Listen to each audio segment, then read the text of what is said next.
Raise your hand if you ever guessed at the price to set for your handmade products and then hoped people would buy.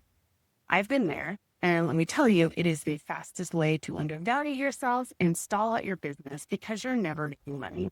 So today we're going to talk about some of the biggest pricing pitfalls that makers and product businesses face, how to price your products profitably, and how to have conversations around the pricing of your products as it reflects the value to your customers. So let's dive in.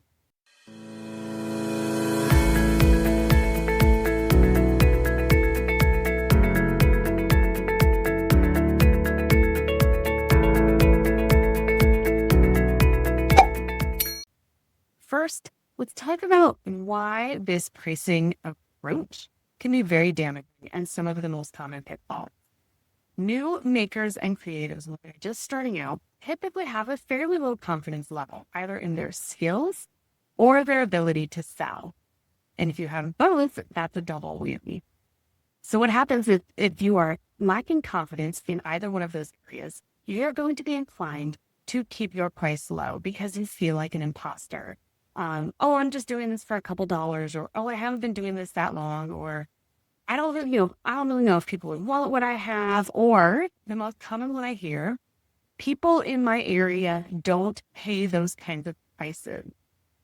And these are all excuses for not setting prices that are going to actually make you money.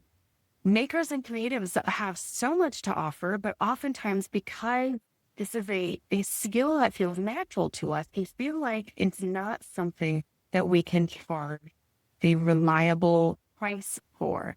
And so oftentimes it's undervalued. You feel like, oh, I should just be doing this for free because I enjoy doing it, or I don't really know what I'm doing, or I don't know what this looks like, or my family doesn't need that much money. I just need a little extra for Christmas or whatever.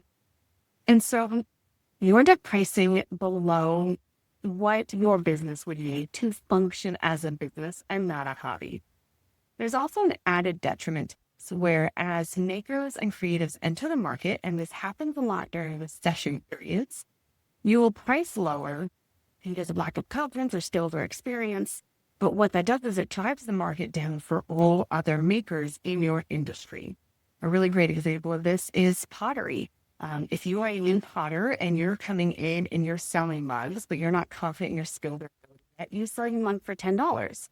Well, we have a potter who's been doing this for 2 or 3 years. This is for family sole income, and her mugs are $25. What happens is as we get a bunch of these new potters in who are charging less than half the price, it drives the market value down. And what most of these new potters don't realize is that it actually costs them $12 or $13 to make the mug, to market the mug, to take it to these events and then sell it. So they are actually losing money on these mugs. Or if they do make money, it's just a couple dollars. Whereas the other mug maker had priced for profitability and sustainability, but there is now a disconnect in the public's perception because they're seeing all of these other mugs for only $10. So why would this person charge $25? And this applies even if these new potters have a similar skill set to the experienced potter. So underpricing your products not only hurts you in your bottom line and your ability to grow, but it hurts the industry of creative makers as a whole. And so what we want to do is make sure that you're pricing profitably and sustainably, but in a way that feels in alignment with who you are and what you do. So let's talk about what you need to consider when pricing your products. You need to consider the materials. How much goes into making this product? You need to consider the time. How much of your time or a helper's time is invested in making this product or getting it ready to be bought? We need to consider overhead. So what are your Etsy fees? What are your vendor markets fees? What are your shipping materials? What are your needs to actually sell the product and get it out in front of people or manage your business? And then finally, what is your profit margin? A profit margin is the amount of money after everything else has been paid out that allows you to invest in your business to grow. It allows you to set money aside to buy newer equipment, higher quality tools, hire on help.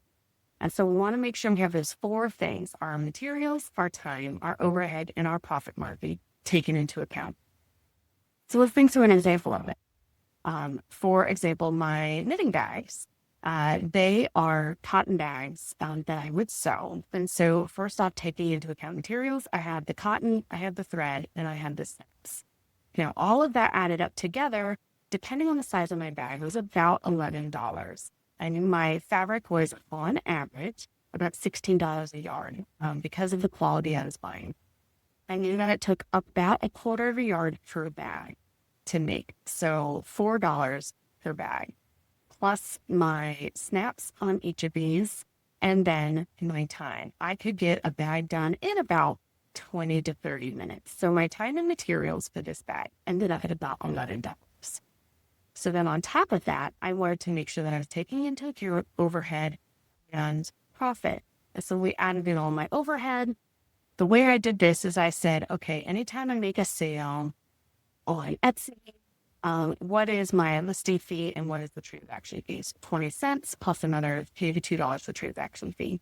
What are my shipping expenses? So I needed to take into account the 45 cents for the polymailer, a little bit for tissue paper and the shipping label. And then I had to go, okay, what does my profit margin need to be?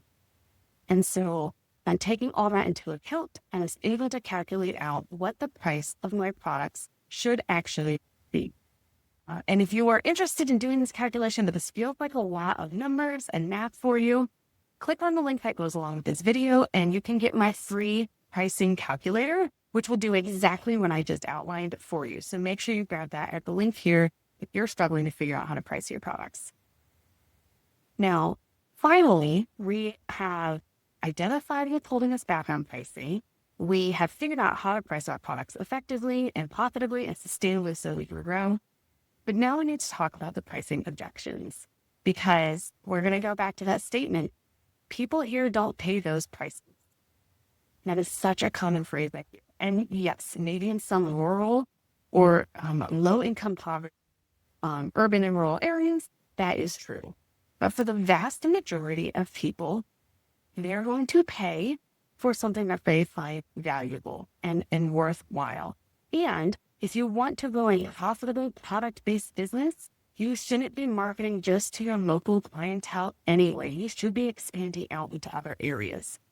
And so how do we handle these objections? The first one is we never defend. You never say, well, it takes this amount of time and it costs this much in materials. I know we did that for our pricing. Well, we're not going to defend our pricing. Because here's the thing, our price, while we use our cost to calculate it, they are independent things. We want to make sure that our price covers all of our costs, but our price is actually a communication tool to our customers to let them know what this product is worth and how much it's going to improve their life. And when we do this, we want to focus on the benefits, the experience, and the features of our product. So when someone says, oh, that price is too high, we talk about, well, I can understand that it, maybe is a little bit higher than, for instance, my bags, comparable bag. All those bags are made with zippers. My bags were made with snaps because that way it wouldn't snag or catch your yarn, and you could do color work knitting much easier than you can with any other bag on the market. So you can see I talked about the features, the snaps versus zippers, the benefit, things weren't going to snag, and the experience. You could elevate your color work knitting by using my bags. I didn't defend the materials. I only talked about materials when it came to the features and the experience with my bag, not as a price defense. And I didn't talk about how much time I put into it. So focus on the benefits, the features, and the experience when you have someone coming up and injecting to your prices. Talk about why it's worth that, how it's a high quality, or how it's, with pottery, maybe say, I can understand, but these mugs that I make, these are actually dishwasher safe, which a lot of, pottery mugs might not be. And so not only is this an attractive piece of pottery, but it's easy to maintain a piece of pottery as well.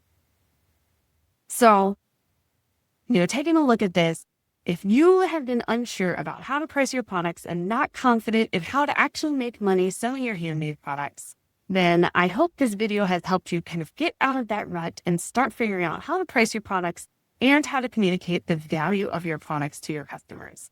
If you're interested in learning how to leverage the next step when you're at vendor events, click on my link below, which is going to give you my top 7 vendor events tips as a way to maximize sales.